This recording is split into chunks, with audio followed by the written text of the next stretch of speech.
Good morning from Paradise in Thailand. Both build teams are off today. They'll all be back tomorrow. They'll start getting the roof on the house. But I wanted to talk about the fence a little bit. Before they started building the house, obviously my only coverage on my videos was about the fence they put in back behind me here.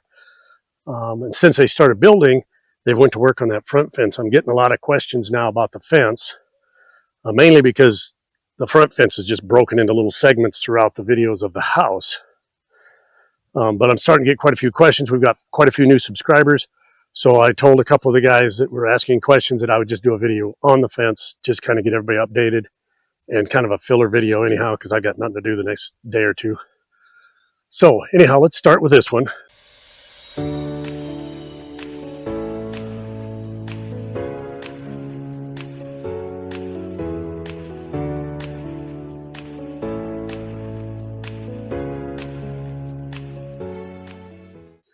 They initially started out with a, excavator right back there, the orange one, with a post hole digger, 2 meter long post hole digger on the end of it. They drove down 2 meters. These pilings right here, 4.5 meters long. They drilled down 2 meters into the ground from the rice field. They stood these in there, then they pushed them down another 0.5 meter. I'm going to simplify this. They put one in every 1.5 meters all the way down, okay? So they got them pushed down in the ground. They then took and built a beam just like this one, 20 centimeters by 30 centimeters, and put it midway on these pilings down here at rice field level, at ground level for the rice field. So about 2 meters down from where I'm at. There's a beam like this.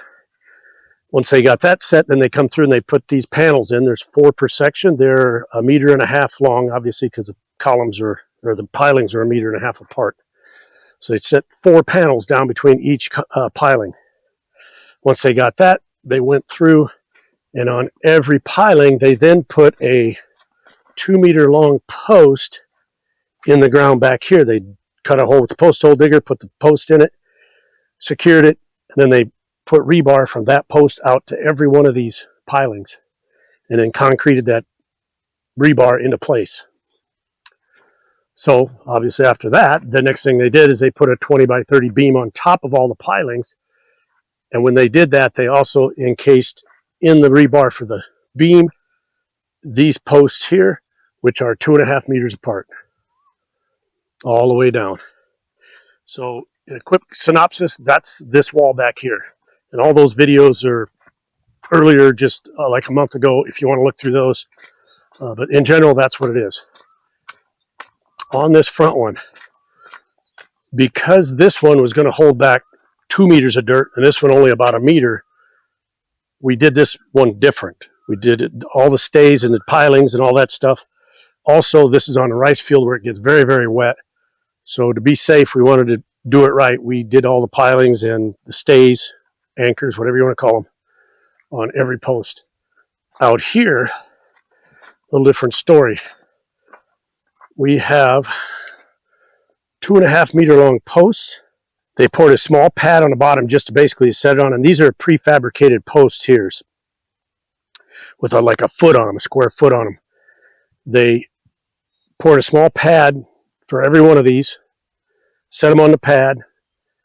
Once they got them all spaced and squared up, then they just dumped a pile of concrete on top of the foot of the post to tie it to the pad until they could bury it.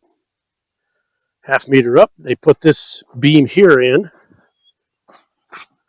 which is rebar.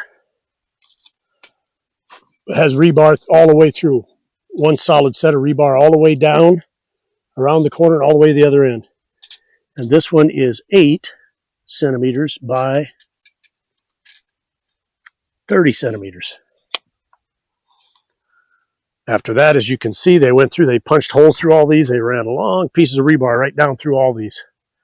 Looks like they used 3 pieces along here, tied them together, obviously overlapped in the middle, put these vertical rods in. So that's where we're at right now. They didn't have the forms available because these are rented forms, 2.5 meters long. They're rented forms. They couldn't get the forms for a couple days, so they pulled the guys. They either went home or they went to another job site. I'm not sure. I just noticed something on this one here. These rods are not sticking up like the rest of them are. I'll ask them about it before they form that up. Make sure that's okay, because I believe these are going to stick up in a top beam. And I believe the top beam will be very similar to this bottom one. And the way we want to paint it is same color patterns as the house, but you know, maybe one color on the posts and the beams and another color on the panels. Anyhow, when it's all said and done, there should be a beam right here on top of this. So it kind of mimics that one, but the top of this beam here will be the same height as that one there, all the way around down here and down the other side. Once we get that done, he's going to, we'll walk over there in a minute, he's going to do this back piece by the pond first, and then he's going to come back, and we're going to put 2 3-meter wide pieces right here, which will come out 6 meters, which is right in line with these columns. So we'll have 2 pieces here, there'll be 3 meters each, versus the 2.5 of the rest of it, just because it's either that or you have a 2.5, a 2.5, and a 1, and I didn't want that. So put 2 3s in and be done with it.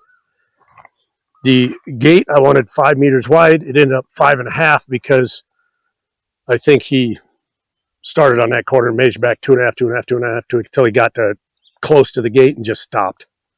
Left me with a 5.5 meter gate, which I'm okay with. It was planned out at 5. Now, the only other piece that's left, and he's going to do this before he does that 6 meter piece back there. This was originally going to be 2.5 meters out and then run down about a 1/2 meter over from that blue pipe down there. That's actually a stick with a blue piece of PVC on it, so nobody will run it over. But when we measured this out over there, it was going to put us at a wonky angle to put it, because I wanted a 4 meter gate back there. So if I went up 4 meters, that blue pipe there would be over another 1.5 meters, so the gate would, this fence would be at a wonky angle, and I didn't want that. So to kind of square everything up, I took this 2.5, moved it to 3, and then brought that gate over 1.5 meters. So now we got a 5.5 meter gate and a 5.5 meter gate. But they'll just basically trench through here. I imagine they'll drill holes, drop posts in it, put a beam on the top, probably not the bottom, because there's, you know, it's not holding any dirt back, it's just a fence. Pour a beam on the top of it, same height as this and that, and that'll just run down through here with the post sticking up every 2.5 meters apart. The gate will be from that post there to here, and again, this will run from here straight down to that stick sticking up past that plywood down there. Washed my truck yesterday. Looking pretty good, eh? All right, so that's a quick rundown on the fence for those of you that had questions about it. Total cost of the fence was 485,000 baht, which is somewhere around $15,000 if anybody wants to know, in US. I don't know about Australia or UK. I won't have to worry about the cows coming in and eating my stuff. Okay, that's a quick rundown on the perimeter wall fence, whatever you want to call it. If you have any questions, please put them in the comments below. I'll be sure to answer you. Thank you all new subscribers. Thank you all you long-term subscribers. And thank you for joining us at Paradise in Thailand.